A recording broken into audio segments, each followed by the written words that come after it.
Hello dear friends, कैसे हैं आप। आज बात करने वाले हैं आज की इम्पोर्टेंट करंट अफेयर को लेकर।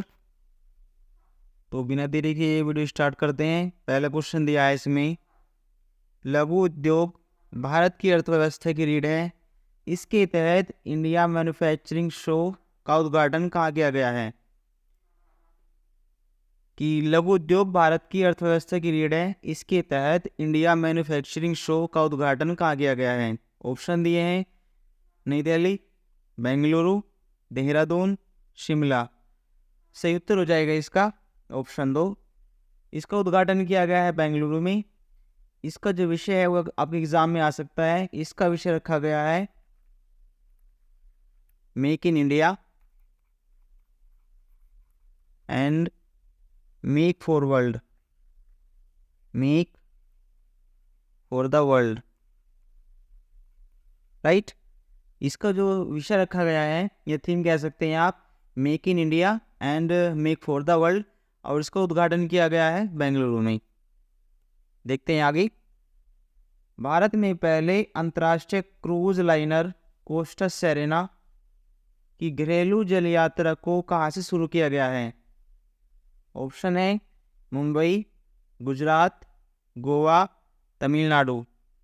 सही उत्तर हो जाएगा ऑप्शन पहला, फर्स्ट। इसका उद्घाटन किया गया है मुंबई से। इसका लक्ष्य रखा गया है वर्ष 2047 तक, जब देश की आज़ादी के 100 वर्ष पूरे होंगे, तब तक 50 मिलियन यात्रियों को इसमें कवर करने का लक्ष्य रखा गया है। अभी हाल में ग्लोबल मैरीटाइम समिट की गई थी मुंबई में, तो उसमें ये लक्ष्य रखा गया है। ओके, देखते हैं अगला क्वेश्चन। खबरों में रहा ब्लेचली घोषणा पत्र का संबंध किससे है। ऑप्शन दिए हैं, United kingdom AI safety summit, मानते हो विरोध, nano carbon photography, wifi 6 phase. सही उत्तर हो जाएगा option A, United kingdom AI safety summit, artificial safety summit, जो कि बंकिंघम इंग्लैंड में चल रही है। तो आपसे पूछा गया है कि ब्लेचली घोषणा पत्र का संबंध किससे है, तो United kingdom AI safety summit से इसका संबंध है। अब ये ब्लेचली घोषणा पत्र होता क्या है, देखो जहाँ पर ये समिट की जा रही है तो उस पार्क का नाम है ब्लेचली, तो उसी के नाम पर एक घोषणा पत्र रखा गया है। ब्लेचली का नाम पहले भी इम्पोर्टेंट इसलिए रहा है क्योंकि द्वितीय विश्व युद्ध में ब्रिटेन का जो कोर सेंटर रहा है, तो उस लिहाज से भी ये ब्लेचली इम्पोर्टेंट है। दूसरी बात करें तो भारत सहित इसमें 28 राष्ट्र और यूरोपीय संघ के देशों को इसमें शामिल किया गया है, जिन्होंने इस पर हस्ताक्षर करे हैं। इसका उद्देश्य ये रहेगा कि आने वाले भविष्य में आर्टिफिशियल इंटेलिजेंस को बढ़ावा दिया जाए, शिक्षा के क्षेत्र में लाकर और उन्नति की जाए, जिससे कि आपका फ्यूचर और ब्राइट हो सके। देखते हैं आगे। खबरों में रही गुडवी पक्षी अभ्यारण्य कहाँ स्थित है। अंडमान निकोबार, कर्नाटक, गुजरात, नेपाल। तो इसका सही उत्तर हो जाएगा ऑप्शन 2, ये कर्नाटक में स्थित है। खबरों में इसलिए रहा है क्योंकि हाल में इसमें काफ़ी पक्षियों के मरने की खबर आई है बीमारी से, इसलिए काफ़ी चर्चा में है। पूछ सकते हैं आप एग्जाम में कहाँ स्थित है, तो ये कर्नाटक में स्थित है। आगे देखते हैं। हाल में एसबीआई बैंक की ब्रांच को किस देश में खोला गया है।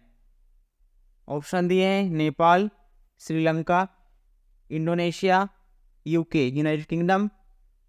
सही उत्तर हो जाएगा ऑप्शन 2, श्रीलंका में। हाल में जो फाइनेंस मिनिस्टर इंडिया की निर्मला सीतारमण के द्वारा श्रीलंका की त्रिम्बोली में एसबीआई ब्रांच का उद्घाटन किया गया है।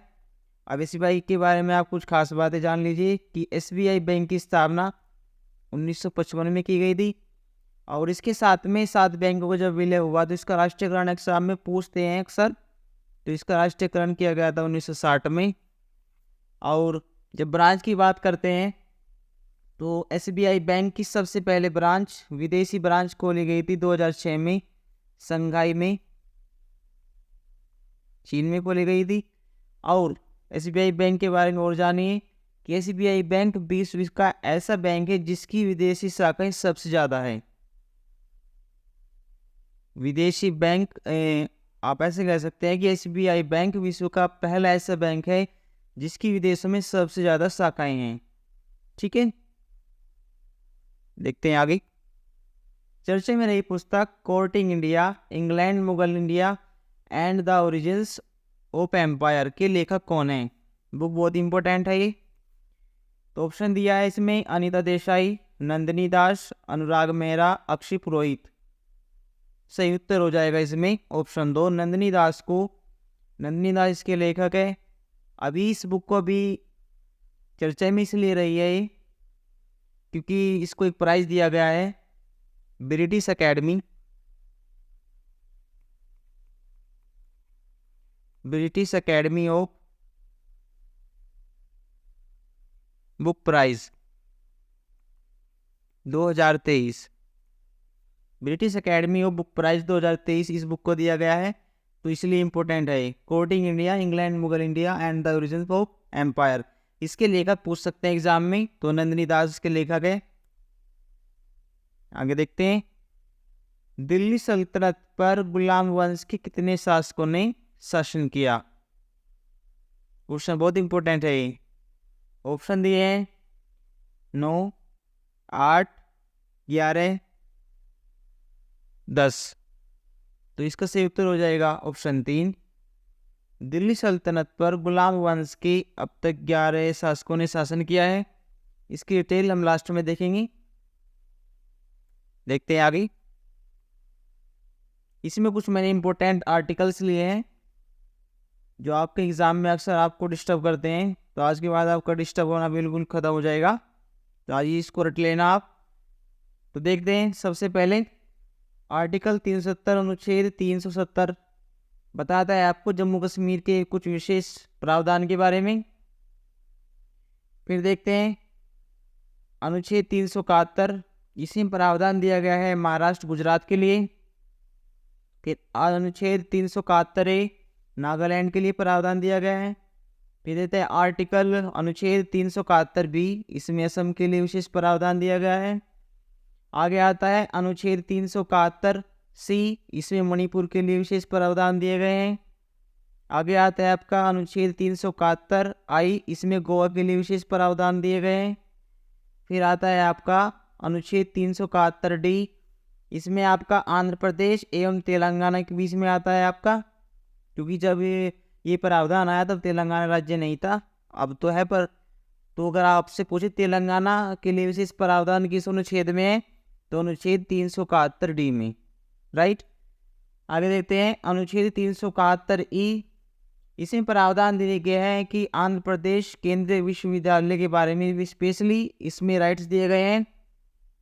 आगे देखते हैं अनुच्छेद 371 एफ, इसमें सिक्किम के लिए विशेष प्रावधानों को रखा गया है। आगे देखते हैं अनुच्छेद 371 जी, इसमें मिजोरम के लिए विशेष प्रावधान रखे गए हैं। फिर आता है आपका अनुच्छेद 371 एच, इसमें आपके लिए अरुणाचल प्रदेश के लिए विशेष प्रावधान है। 371 एच में लास्ट में आता है आपका अनुच्छेद 371 जे, इसमें कर्नाटक के लिए विशेष प्रावधान है। तो ये कुछ इम्पोर्टेंट आपके प्रावधान दिए गए हैं। तो अक्सर आपके एग्जाम में मैचिंग में भी और वनडे एग्जाम में सिंपल इन आर्टिकल से आते हैं, तो आपको डिस्टर्ब करते हैं, लेकिन आपको रट जाने चाहिए। अक्सर एग्जाम में पूछे जाते हैं, इम्पोर्टेंट है बहुत ज़्यादा।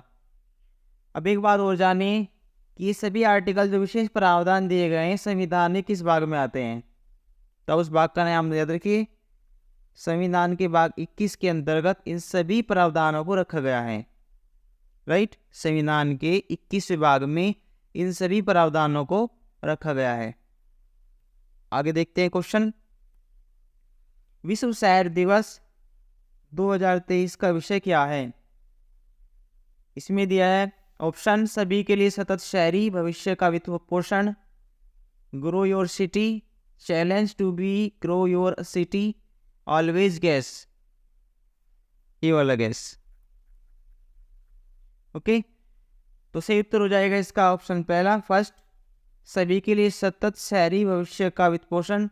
अभी हमने कल बात की थी, इसमें विश्व शहर दिवस जो मनाया जाता है 31 अक्टूबर को मनाया जाता है, राष्ट्रीय एकता दिवस के अवसर पर।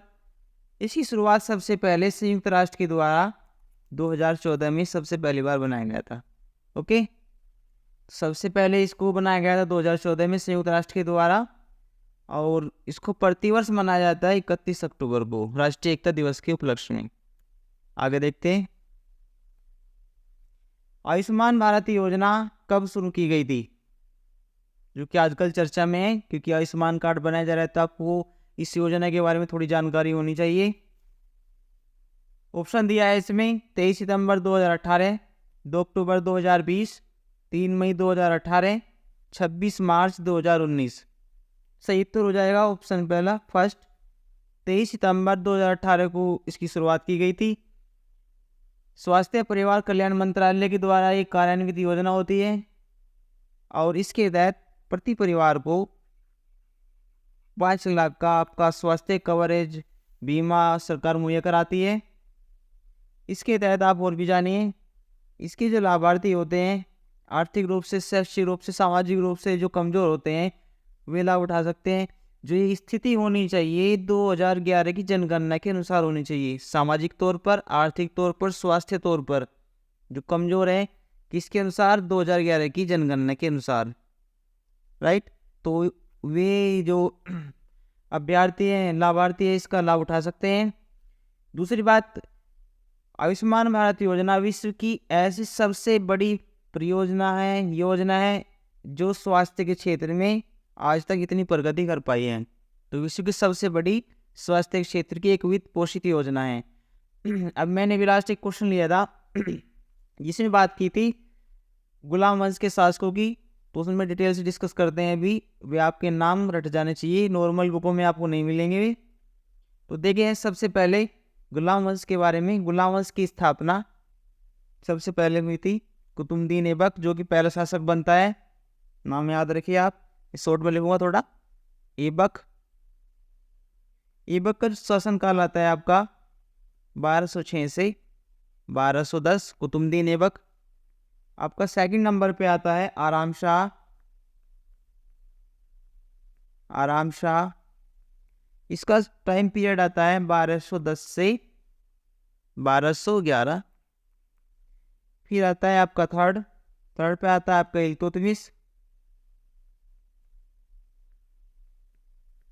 इल्तुतमिश का टाइम पीरियड आता है 1211 से 1236।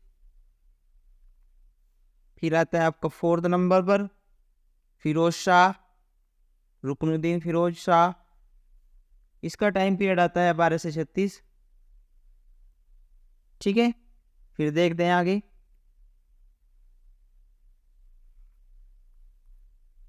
इंपॉर्टेंट बहुत ज़्यादा है। फिर आता है आपका रजिया सुल्तान, जो कि फर्स्ट लेडी ऑफ आप एम्पर कह सकते हैं अब तक हिस्ट्री में। वैसे और भी आई है जो गद्दी पर बैठे हैं, लेकिन इन्होंने कुछ दिन शासन किया है तो इसलिए इनका नाम आता है। इनका टाइम पीरियड होता है 1236 से 1240। इसके बाद आते हैं बहराम शाह। अगर आपको मेरी राइटिंग समझ में नहीं आ रही तो मैं बोलते रहा हूँ, आप नोट कर सकते हैं। बहराम शाह 1240 से 1242। ठीक है, इसका नाम अगर आप पूछ ले पूरा नाम क्या है तो मोइजुद्दीन बहराम शाह इसका पूरा नाम है। आगे देखें, इसमें आगे दिया गया है अलाउद्दीन मशहूद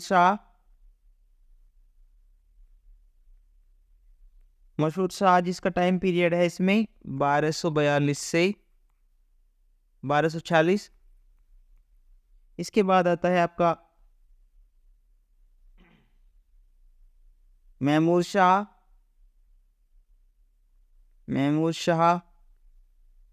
का टाइम पीरियड आता है आपका 1246 से 1265। ओके, फिर इसके बाद आता है आपका नसीरुद्दीन महमूद शाह। ठीक है, ये तो हो गया। बलवान आ जाता है इसके बाद। बलवान का टाइम पीरियड आता है 1265 से 1287, 87। ठीक है, देखते हैं इसके आगे जो बचे हैं बाकी। बलवान के बाद आ जाता है आपका कैकुबाद। इसका टाइम पीरियड होता है 1287 से 1290। ठीक है, लास्ट में आता है आपका कई कॉमर्स। इसका टाइम पीरियड होता है 1290। तो गुलाम वंश की जो स्थापना हुई थी आप ऐसे देख सकते हैं 1206 में से 1290 तक। तो मैंने अभी आपको लिखवाया है गुलाम वंश के सभी शासकों के नाम। आप किसी भी एग्जाम में जाके देखिए, किसी न किसी का आपसे जरूर पूछा जाता है, तो आपके रट जाने चाहिए। एग्जाम से पहले जब भी जाओ एक बार इसको वीडियो को देख के जाना। इनका टाइम पीरियड भी पूछते हैं और ये पूछ सकते हैं गुलाम वंश के शासकों ने कितने वर्ष शासन किया। तो 84 साल, ये आप याद रखना। 1206 से 1290 तक टोटल बैठ जाते हैं आपके 84 ईयर्स, राइट। और लास्ट वाला आप जरूर याद रखना। वैसे बीच वाले भी आजकल पूछने लगे हैं एग्जाम में, थोड़ा ट्रेंड बदल रहा है, तो आप इसलिए मैंने आपको 11 के नाम और उनका शासनकाल लिखवा दिया है। तो आप उनको अच्छे से रट के जाना। और पिछले वाला क्वेश्चन जो आर्टिकल का, बेस्ट क्वेश्चंस आर्टिकल बहुत पूछते हैं अभी वाले। ओके, तो वीडियो आप ज़्यादा से ज़्यादा शेयर करें, लाइक करें, कमेंट करें।